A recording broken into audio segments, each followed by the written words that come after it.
Ki Pulit ka Ri-Bhoi, kilala ban Pynkut Shisendon ya ka sleeper cell Jong ka Seng Hnlc National Liberation Council Hnlc. Kabala sedang ban trekam haki benta ka mau hati umroy Jong ka Ri-Bhoi bat haki Jylla hi barok kawai.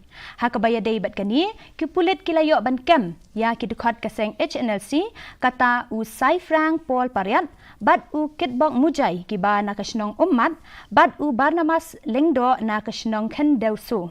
Lakeno bakini ki bala syakem kidai ki badon keti hakikam dawa pisa na kabenta ka Seng Hnlc bat berngam ki brio bakin siu pisa sya katai ka Seng hakawai pat kaliang usembut menteri rangba ka Jylla badai kmi ki kampo yeng uba prestun tan song ula Kyntu ya ka Seng Hnlc bakan pensenge no yakum kini ki kam penteriam bat banwan sya kami cinga keren.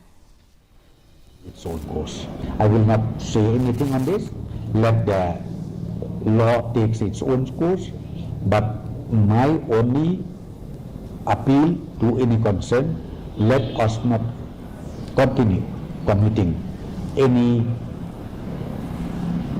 illegal activities or criminal activities and come forward, work together with the government, work together with everybody for the safety as well as for the growth of the state.